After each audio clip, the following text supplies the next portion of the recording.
નમસ્કાર દર્શક મિત્રો, IPL 2024ની વિશેષ રજૂઆતમાં આપનું સ્વાગત છે. આપની સાથે હું છું શિવમ. દર્શક મિત્રો, IPL 2024 હવે અંતિમ તબક્કામાં છે. તમામ ટીમોની એક બે મેચો, હવે માત્ર બે મેચો કે જે બાકી છે. અને જે પ્રકારે વાત કરીએ પંજાબ અને મુંબઈ કે જે અત્યાર સુધીમાં આ બે ટીમો બની છે કે જે IPLમાંથી જે આઉટ થઈ ગઈ છે. અને અન્ય ટીમો વચ્ચે હજી પણ રેસ ચાલુ છે. ગઈકાલે જે મેચ રમાઈ ગુજરાતની, તો ગુજરાતે મેચ જીતીને તેમની પણ આશા હજી ક્યાંક ને ક્યાંક જીવંત રાખી છે. થોડે ઘણે અંશે જીવંત રાખી છે. પર્સન્ટેજ એટલા બધા હાઈ નથી, પરંતુ હજી પણ તેમની આશા જીવંત છે તેવું કહી શકાય છે. આ સિવાય જે પ્રકારે વાત કરીએ તો ગઈકાલે ચેન્નઈની સામે મેચ હતી. ચેન્નઈની આ છઠ્ઠી હાર આ સિઝનમાં આપણે જોઈ. ગઈકાલે હાઈ સ્કોરિંગ મુકાબલો હતો. પ્રથમ બેટિંગ કરતા ગુજરાતે શાનદાર શરૂઆત કરી અને જે ઓપનિંગ પેર કે અત્યાર સુધી ગુજરાતની ટીમમાં જે અભાવ જોવા મળતો હતો, તો સાઈ સુદર્શન અને સાથે જ શુભમન ગિલ બંને જે પ્રકારે સદી મારી અને જે પ્રકારે ઓપનિંગ પાર્ટનરશિપ ખૂબ જ મોટી પાર્ટનરશિપ કરી અને 231 રનનો સ્કોર કે જે ટેબલ પર મૂક્યો.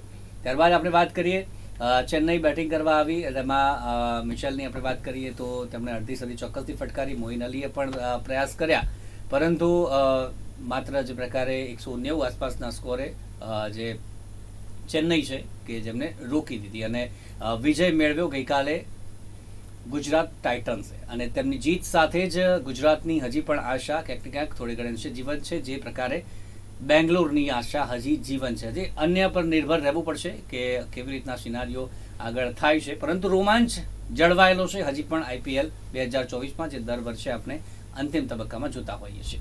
તેની તો આપણે ચોક્કસથી વાત કરીશું. સાથે આજની મેચ જે રમાવાની છે કોલકાતામાં રમાવાની છે. કોલકાતા નાઇટ રાઇડર્સ અને સામે મુંબઈ ઇન્ડિયન્સ. મુંબઈ તો ચોક્કસથી અત્યારે બહાર થઈ ગઈ છે, પરંતુ પોતાની શાખ હજી બચાવવા માટે અંતિમ જે બે મેચો જીતવા માંગશે મુંબઈ ચોક્કસથી. પરંતુ કોલકાતાની વાત કરીએ તો પોઈન્ટ્સ ટેબલમાં તેમની આગળ ક્યુ લખાવવા માટે આજે તેમને માટે એક સારો ચાન્સ છે ક્વોલિફાય થવા માટે. કોલકાતા આજે જીતીને 18 પોઈન્ટ સાથે ક્વોલિફાય કરી શકશે કે કેમ તે પણ ચોક્કસથી જોવું રહેશે. કઈ રણનીતિ સાથે આજે કોલકાતા મેદાને ઉતરે છે. ગઈ મેચમાં કોલકાતાએ મુંબઈમાં જે પ્રકારે હરાવ્યું હતું, ત્યારે આજે કોલકાતાનું પલડું ચોક્કસથી ભારે છે, પરંતુ મુંબઈ અંતિમ મેચ જીતવા ચોક્કસથી માંગશે. આ તમામ બંને મેચોની આપણે ચર્ચા કરીશું. ચર્ચા કરવા માટે મારી સાથે અમારા સ્પોર્ટ્સ એક્સપર્ટ અશોક મિસ્ત્રી જોડાઈ ગયા છે. અશોકભાઈ, સ્વાગત છે આપનું. Thank you so much. સૌથી પહેલાં તો ગઈકાલની મેચની વાત કરીએ તો શુભમન ગિલ અને સાઈ સુદર્શન બંને શાનદાર શરૂઆત અપાવી અને ક્યાંક એવું લાગ્યું કે 231નો સ્કોર ક્યાંક ને ક્યાંક હજી થોડો ઓછો રહી ગયો. જે પ્રકારે બેટિંગની શરૂઆત જે પ્રકારે તેમણે કરી હતી, જે પ્રકારે કરતા હતા અને બંને સદી મારી ગઈકાલે. વેલ, પ્રેસ બોક્સમાં હતા, અમે પણ એ જ ચર્ચા કરતા હતા કે 250 રન તો મિનિમમ થશે આજે, પણ ખેર થયા નહીં. કારણ કે સદી થઈ જાય એકવાર એટલે દરેક ખેલાડીને એમ થાય કે મારું કામ પૂરું થઈ ગયું, હવે હું મારી રીતે છગ્ગા ચોગ્ગા મારી શકું. અને એમાં મોટાભાગે ભૂલ કરતા હોય છે ખેલાડીઓ, અને એ જ ભૂલ કાલે શુભમન ગિલ અને સાઈએ પણ કરી અને ટીમનો સ્કોર એટલો સારો ના થયો. એક વાત કહેવાનું મન થાય છે, ગઈકાલે મેદાન ઉપર અમે હતા પણ પ્રેસ બોક્સમાં બેઠા હતા, કોઈ એક પણ વ્યક્તિ પ્રેક્ષક, એક તો પહેલાં જામ પેક હતું, એક સીટ ખાલી નહીં, એટલી બધી જબરજસ્ત પબ્લિક હતી. અને એક પણ ખેલાડી અથવા તો એક પણ પ્રેક્ષક એવો નહોતો કે જેણે યલો ટી શર્ટ ના પહેરી હોય. તમે વિચાર કરો, ગુજરાત ટાઇટન્સનું આ હોમ ગ્રાઉન્ડ, ગુજરાતની મેચ જોવા આવેલા પ્રેક્ષકો, તે છતાંય તમામ પ્રેક્ષકોએ જે કપડાં પહેર્યા હતા એ યલો પહેર્યા હતા. આવો ગજબ પ્રભાવ કોઈ વ્યક્તિનો, કોઈ ટીમનો, કોઈ ક્રિકેટના ચાહકોનો ક્યાંય જોવા નથી મળ્યો. અદ્ભુત કહી શકાય આ જે નજારો કાલે જોયો છે. તમે વિચાર કરો કે એકચ્યુઅલી જોવા જાઓ તો એ લોકો ચેન્નઈની બેટિંગ અથવા તો ચેન્નઈની મેચ જ જોવા આવ્યા તેમ કહેવાય. ગુજરાત ટાઇટન્સે કાલે જબરદસ્ત પ્રદર્શન કર્યું એટલે એ પણ જોયું, પણ પેલું પણ ખાસ જોયું. એટલે ક્યાંક એમને ડબલ મજા પડી કે ભાઈ ગુજરાતને બી જોવાનું. તો એવું જોવા મળ્યું કે ભાઈ યલો ટી શર્ટ હોય અને હાથમાં ગુજરાત ટાઇટન્સનો ફ્લેગ હોય. એટલે કાલે એ પ્રકારના દ્રશ્યો.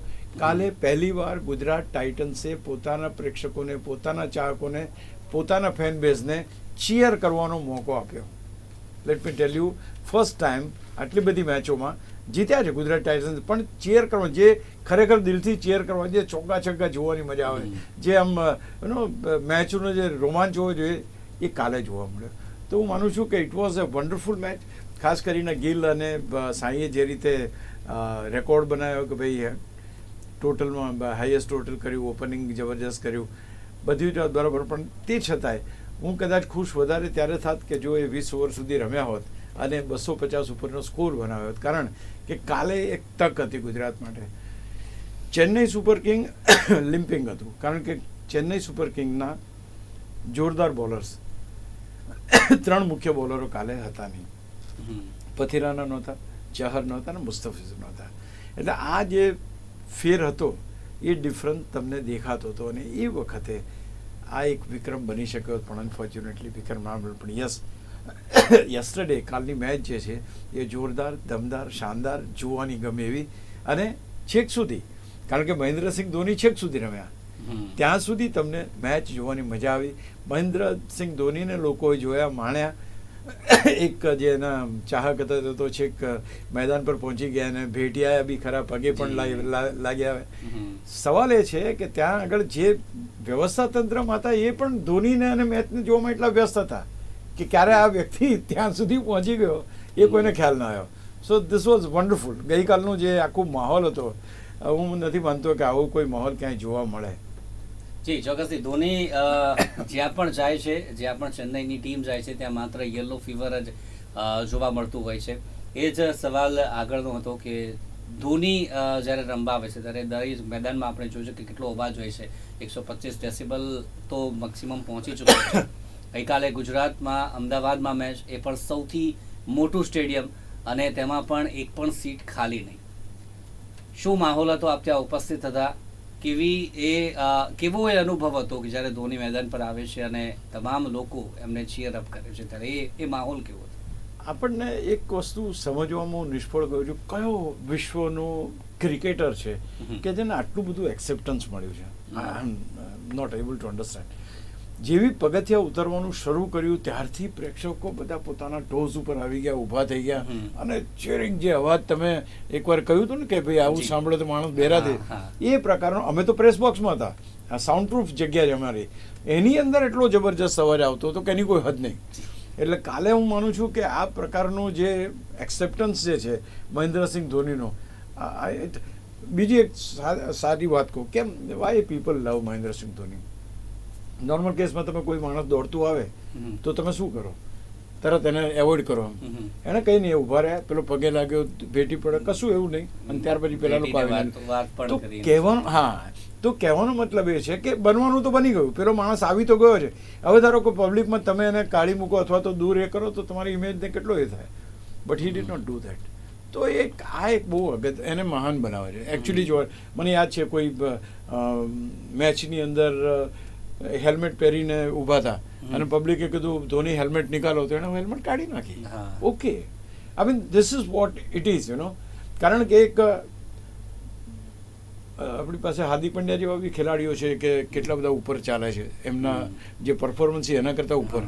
અને આ એક છે ડાઉન ટુ અર્થ માણસ છે. તો ક્યાંક આ બધી વસ્તુ બહુ અગત્યની છે કે તમારે લાંબુ રહેવું હોય, ટોચ ઉપર જવું તો બહુ સહેલું છે, ત્યાં ટકવું મુશ્કેલ છે. ટકવું હોય તો તમારે આ રીતની તમારી રેપ્યુટેશન બનાવવી પડશે, આ રીતનો તમારો દમખમ બતાવવો પડશે. અને બીજું, 43 વર્ષે બી છેક છેલ્લે આવીને બી સિક્સરો મારવાની ક્ષમતા છે એની પાસે. સૌથી વધારે પૂછો તો ગઈકાલે પૂછવામાં આવ્યું કે ધોનીનું ઉપર રમાડવાનું કારણ કેમ રમાડવામાં નથી આવતું, તો એની ઇન્જરી અને એ બધા પ્રશ્નોના કારણે છે. એનું જે છે એને મેદાન પર ઉતરવા દેવો એ જ બહુ અગત્યનું છે.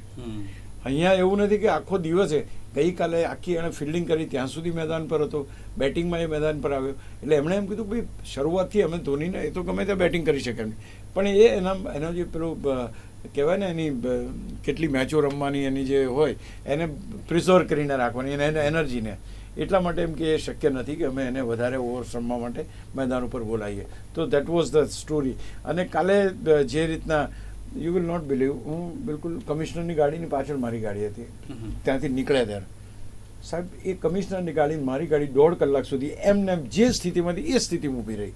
વી કુડ નોટ ઇવન મૂવ. એટલી બધી પબ્લિક છૂટ્યા ત્યારે.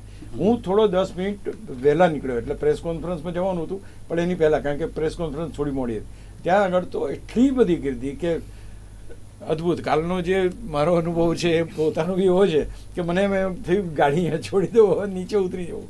એટલી બધી અને જે બી પબ્લિક અને પબ્લિક બી લાખોની સંખ્યામાં એમ કે ચાલે.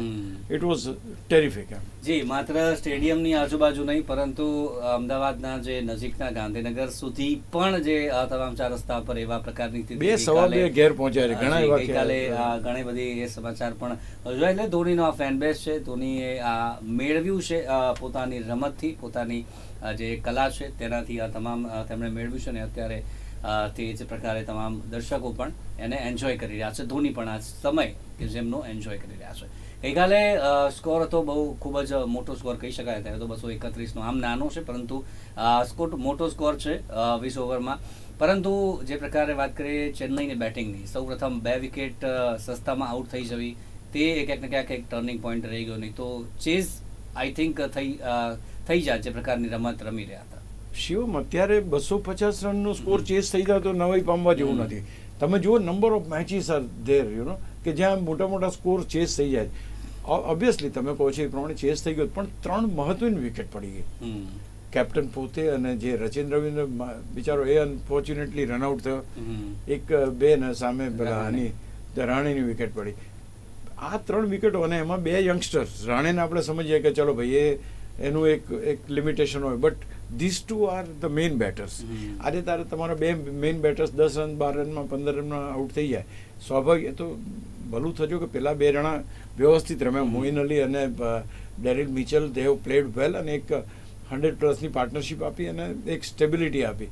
અધરવાઇઝ બહુ મુશ્કેલી પડે એવું હતું. ત્યાર પછી ઇવન તમે શિવમ દુબે જુઓ, he is not in that touch. ભલે થોડા ઘણા રન કર્યા પણ આપણને જે એની પાસેથી અપેક્ષા હતી એવી રીતના રમત નથી થતી હવે. અને ક્યાંક થોડું ઘણું ટૂંકું પડી ગયું. અને છેલ્લે ધોની આવે. બસ કોઈ ક્યાંય એમ વાત નથી કરી ચેન્નઈ હાર્યું કે ચેન્નઈ ગુજરાત જીત્યું. નો બડી હેઝ ટોક્ડ. બધા એક જ વાત, ધોની જોવાની મજા આવી ગઈ. એણે 2 છગ્ગા માર્યા, 3 છગ્ગા માર્યા. તમે વિચાર તો કરો સાહેબ, 9 બોલ રમે, 10 બોલ રમે ને એમાં 3 છગ્ગા તમને આપે, શું જોઈએ બીજું? તો આ જે એનો ફેન બેઝ કહો તમે કે એનો ચાહક વર્ગ કહો કે જે કહો, અને ધીસ કેનોટ બી. અને કોઈ ટચ કરી શકે નહીં. આ કોઈ રીતે નહીં શક્ય બને. જી, ચેન્નઈની હવે વાત કરીએ. આગામી 2 મેચ બાકી છે હવે, તો કઈ રીતની રણનીતિ ખાસ રહેશે ચેન્નઈની, ખાસ કરીને બોલિંગ ડિપાર્ટમેન્ટ કે જેમાં 3 મહત્વના બોલર્સ નથી અને હજી પણ તેમને 2માંથી 1 મેચ તો મિનિમમ તેમને જીતવી પડે એવી છે. નહીં તો પછી પ્લેઓફમાં પહોંચવા માટે ઘણી બધી ટીમો પર નિર્ભર રહેવું પડશે. એબ્સોલ્યુટલી તમારી વાત બિલકુલ સાચી છે. અને નોટ ઓનલી ધેટ ટીમ, તમે જુઓ તો બાકીના જે 2 ટીમો છે, even SRH is facing the same problem. 12માં 14 છે. જો હવે કાલે અને બંનેની બાર થઈ રહી છે. હવે CSK એક જીત અને પેલી એક હારે તો આખી પરિસ્થિતિ અલગ થઈ જાય. જો પોઝિટિવ નેટ રન રેટ પેલા લોકોનો તો 3 નંબર ઉપર ચેન્નઈ પહોંચી જાય. અને જો નહીં થાય ને પાછળની જે દિલ્હી કેપિટલ જો સારા રન રેટ સાથે જીતશે તો એ તો સીધું CSK ને રિપ્લેસ કરશે અત્યારના તબક્કે. એટલે બહુ જરૂરી છે કે CSK હવે બાકીની 2 મેચોમાંથી એક, હું તો કહું છું 2 જીતવી પડશે. કારણ કે અત્યારે જે રીતના કોમ્પિટિશન છે હજુ સુધી એ કન્ફર્મ નથી કે તમારી કઈ 4 ટીમો આવશે. તમે વિચાર કરો, હવે અમુક ગણતરીની મેચો બાકી છે, still we are not clear કે કઈ ટીમ આવશે એમ.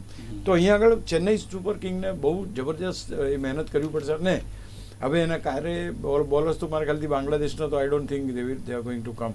કદાચ જોઈએ હવે મુસ્તફિઝુર આવે છે કે પથિરાના આવે છે કે આગળ શું થાય છે બહુ આઈડિયા નથી. પણ ક્યાંક ને ક્યાંક એક વસ્તુ ચોક્કસ છે કે they are facing terrific problem in their bowling.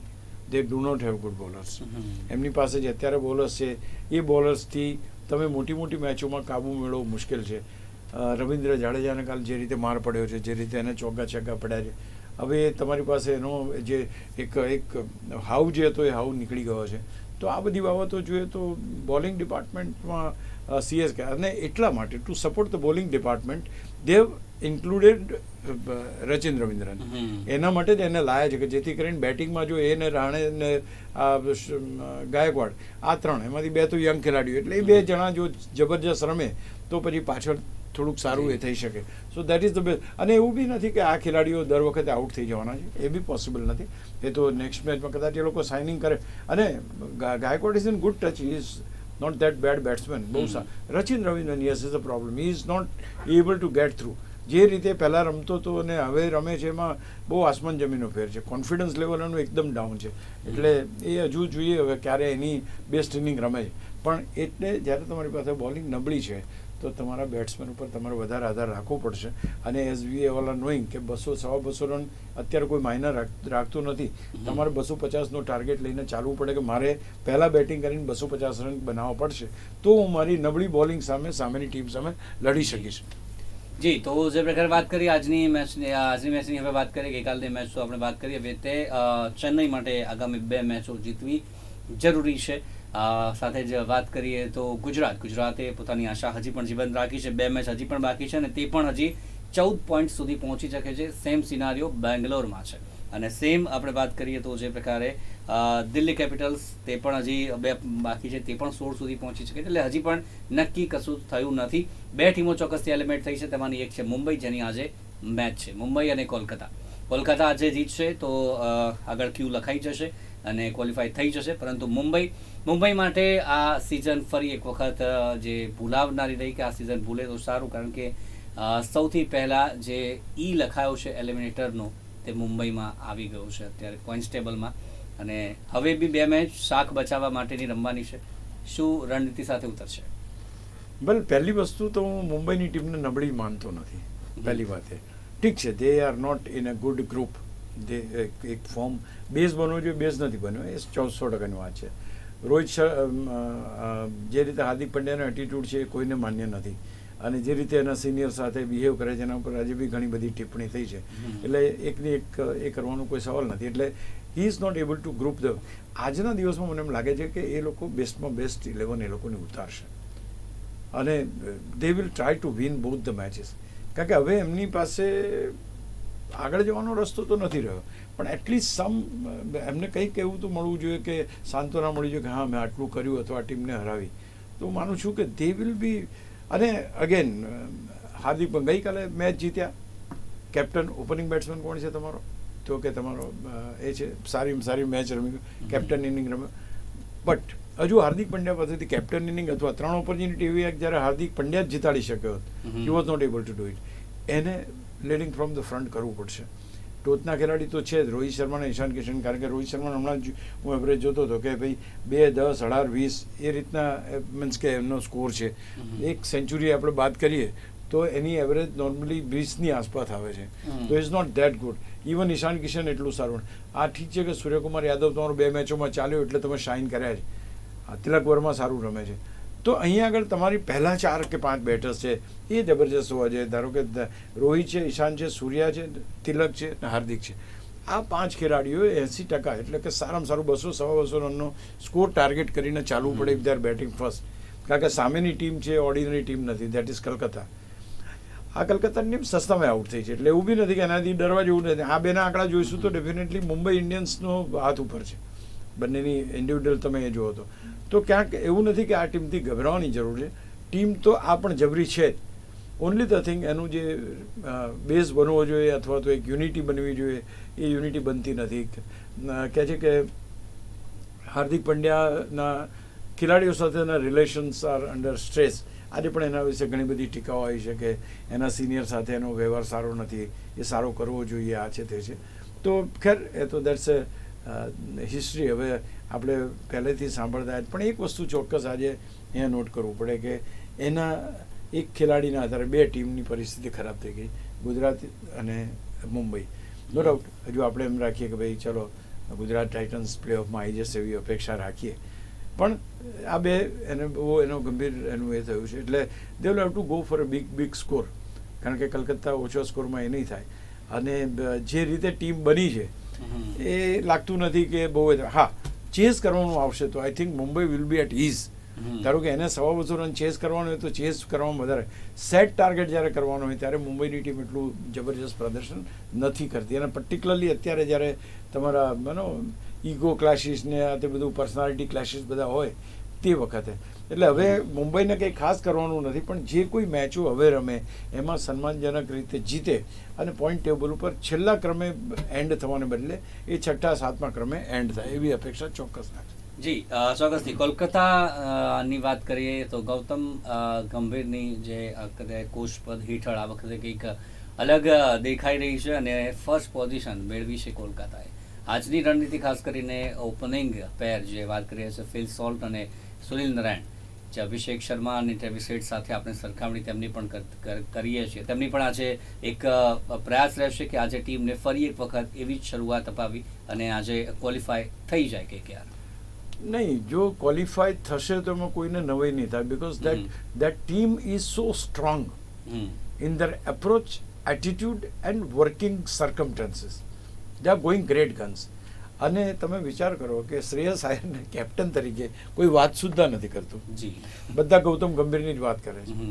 એટલે બહુ સીધી વાત છે કે ગૌતમ ગંભીરે આ ટીમનો ચાર્જ સીધો પોતાના હાથમાં લીધો છે અને હી ઇઝ ડુઈંગ સો વેલ કે અત્યારે હું તો એકચ્યુઅલી જોવા જઈએ તો આ ટીમનું આ ટીમમાં કોઈ ફેરફાર નથી થયો. ગયા વખતે તો એ જ ખેલાડી છે, સડનલી શું થઈ ગયું રાતોરાત? તો તમે એક કોચ શું કરી શકે છે? આપણે ચક દે ઇન્ડિયા જેવી ફિલ્મોમાં જોયું છે અને અહીંયા જોઈએ છીએ કે કોચ ક્યાંથી ક્યાં ટીમને લઈ જાય છે. અને આજે કલકત્તાથી લોકો ડરે છે ને દે આર ઓન નંબર 1. એટલે આ એક વસ્તુ જે એના આવવાથી થઈ છે એ અગર તમે કીધું એ બિલકુલ વાત સાચી છે. પણ મુંબઈ ઇન્ડિયન્સનું જે થિંક ટેન્ક છે એ જબરજસ્ત છે સાહેબ. સુનિલ નારાયણને અને સોલ્ટને આઉટ કરવાના તમામ પેંતરા એ લોકોએ પહેલેથી વિચાર્યા છે. હું એવું માનું છું કે જે ખરેખર બેટર્સ છે, આ ખરેખર બેટર્સ એટલે હું કહું છું કે સુનિલ નારાયણ તો બોલર હતા, ખરેખર બેટર્સ જે છે શ્રેયસ આયર છે કે વેંકટેશ આયર છે કે નીતિશ રાણા છે, આ બધા ખેલાડીઓ જે છે પ્યોર બેટર્સ, એમની ઉપર જરા વધારે પડતું ધ્યાન આપવું પડશે અથવા એમની પાસેથી વધારે મોટી એની આશા રાખીશું. તમને નારાયણ અને નારાયણ ખાસ કરીને, રસલ તો ખેર ઓલરાઉન્ડ પરફોર્મન્સ છે એનો, એ તો આપે જ છે, પણ નારાયણનું જે છે તમારા માટે બોનસ છે. This was never expect. આજે નારાયણ 2 રનમાં આઉટ થઈ જાય તો કોઈ એને પેલા મેદાનની વચ્ચે પેલા રાહુલને ખખડાવતા એને કોઈ ખખડાવવાનું નથી, કારણ કે એનો રોલ નથી. એટલે આ જે પરિસ્થિતિ છે એ જો આજે નારાયણ ચાલે તો નારાયણને તો કોઈ બોલર હોય, એ બુમરાહ હોય કે કોઈ હોય, એને તો કોઈ ફેર પડતો નથી. એ હમણાં જ વચ્ચે મેં વાંચ્યું હતું કે ક્યાંય હસતોય નથી ને કશું એ બી નથી કરતો, પથ્થર જેવું એનું કામકાજ બધું હોય છે. એટલે આ પરિસ્થિતિમાં ખેર પથ્થર જેવું in the sense he likes to just concentrate on there. એક ટીમ સાહેબ KKRની એક ટીમ માત્ર 2 જ ખેલાડીઓના આધારે ચાલી રહી છે, રસલ અને નારાયણ. તમે વિચાર કરો, તમે કોન્ટ્રીબ્યુશન તમે જુઓ તો આ 2 ખેલાડીનું કોન્ટ્રીબ્યુશન દરેક મેચોમાં છે. So this is the commitment. આ કમિટમેન્ટ જબરજસ્ત છે. જી ચોક્કસથી. તો દર્શક મિત્રો, હાલ વાત કરીએ આપણે આજની મેચ છે રમાવાની છે KKR અને મુંબઈ વચ્ચે કોણ જીતશે તેની ચર્ચા આવતીકાલે ફરીથી કરીશું અને વાત કરીશું આવતીકાલની જે મેચ રમવાની છે તેની પણ ચર્ચા માટે આવતીકાલે ફરીથી મળશું 3:30 વાગે. ત્યાં સુધી આપણી સાથે જોડાયા ચર્ચા માટે અશોકભાઈ ખૂબ ખૂબ આભાર અમારી સાથે ચર્ચામાં જોડાયા તે બદલ. તો દર્શક મિત્રો, IPL 2024ની આજની વિશેષ રજૂઆતમાં બસ આટલું જ. આવતીકાલે ફરીથી મળીશું, ત્યાં સુધી રજા આપશો. જોતા રહો નિર્માણ ન્યૂઝ. નમસ્કાર.